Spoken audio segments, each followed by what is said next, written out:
Pernahkah kamu merasa takut ketika semua menjadi hening? Saat tidak ada suara, tidak ada obrolan, bahkan tidak ada aktivitas yang bisa menyibukkan dirimu. Dalam diam itu, sering kali muncul rasa gelisah yang sulit dijelaskan.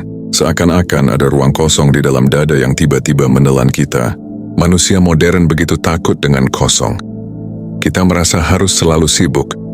Harus ada sesuatu yang dilakukan, harus ada suara yang menemani. Telepon genggam selalu di tangan, notifikasi selalu menyala, musik atau video selalu diputar, seolah keheningan adalah musuh. Kita lupa bahwa ketakutan itu bukan karena hening itu berbahaya, melainkan karena kita sendiri tidak berani bertemu dengan isi hati yang sebenarnya. Kekosongan yang kita hindari.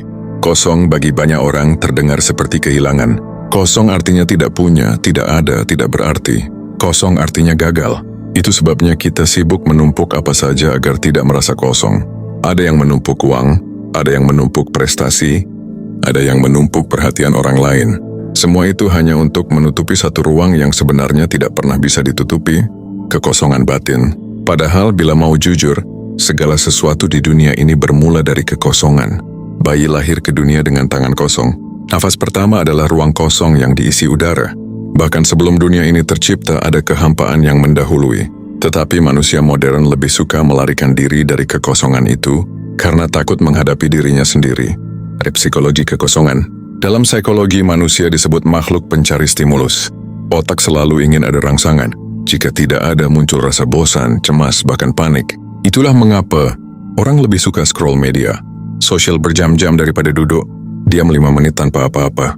Kita lebih mudah tenggelam dalam distraksi ketimbang menatap ke dalam. Namun penelitian juga menunjukkan bahwa keheningan atau kekosongan sesekali justru menyehatkan otak. Saat pikiran beristirahat, sistem saraf tenang, tubuh melepaskan hormon yang menenangkan. Jadi apa yang kita sebut kosong sebenarnya adalah ruang penyembuhan. Seperti tubuh yang perlu tidur untuk memulihkan tenaga, jiwa juga perlu kosong untuk menemukan kembali keseimbangannya. Kekosongan dalam tasawuf. Di dalam tasawuf, kekosongan bukanlah hal yang menakutkan. Ia justru menjadi gerbang untuk bertemu dengan Allah. Kekosongan diartikan sebagai fana, lenyapnya ego, lenyapnya kepentingan diri, hingga yang tersisa hanyalah kesadaran akan Tuhan. Seorang sufi tidak melihat kosong sebagai kehilangan, melainkan sebagai kepenuhan sejati. Karena hanya ketika kosong hati bisa diisi dengan cahaya ilahi.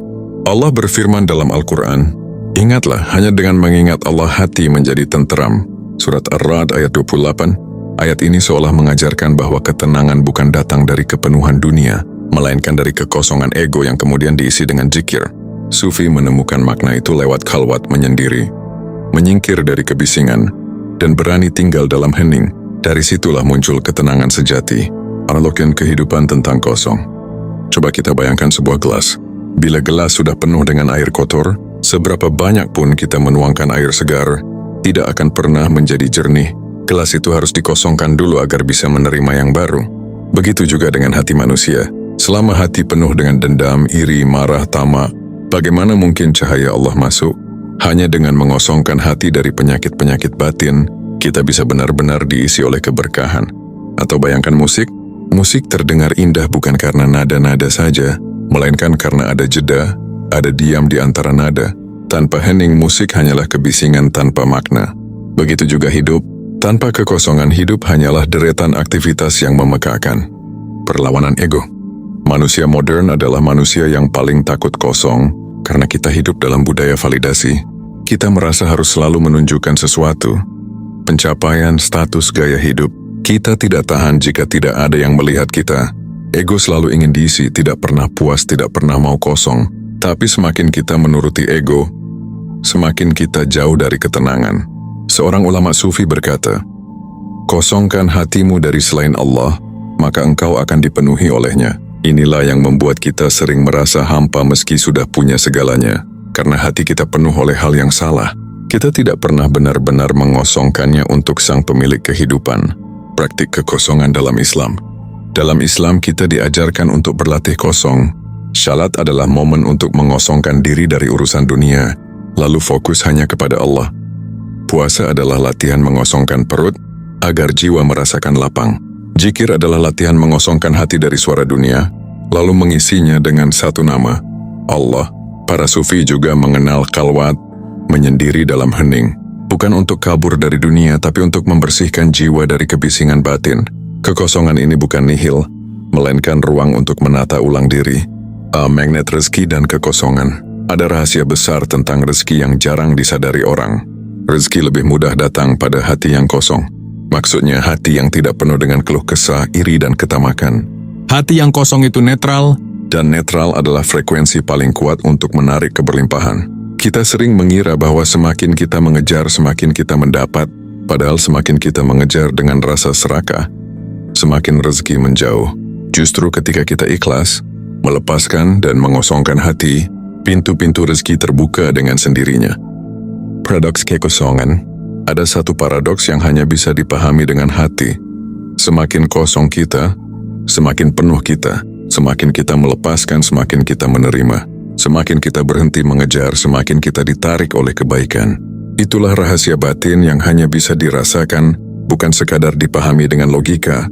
Orang yang takut kosong akan selalu merasa kekurangan, meski sudah memiliki segalanya.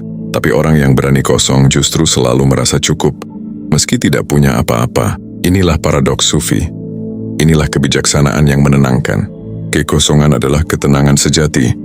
Pada akhirnya, hidup ini bukan tentang menumpuk sebanyak-banyaknya, bukan tentang memenuhi ruang dengan segala hal. Hidup ini adalah perjalanan untuk menemukan kembali kekosongan yang tenang, karena dari situlah kita bisa mendengar suara Tuhan dengan jernih. Kekosongan bukan musuh, kekosongan adalah pintu. Di balik hening yang kamu takuti, ada pelukan Allah yang menenangkan. Mungkin pertanyaan yang bisa kamu bawa pulang malam ini sederhana. Apakah hatimu masih terlalu penuh oleh dunia, atau sudah cukup berani untuk kosong, agar bisa diisi olehnya? Terima kasih sudah memilih tinggal sebentar di sini, di ruang kecil yang kita sebut nafas baru. Kamu bisa saja lewat begitu saja, tapi kamu memilih untuk mendengarkan sampai akhir.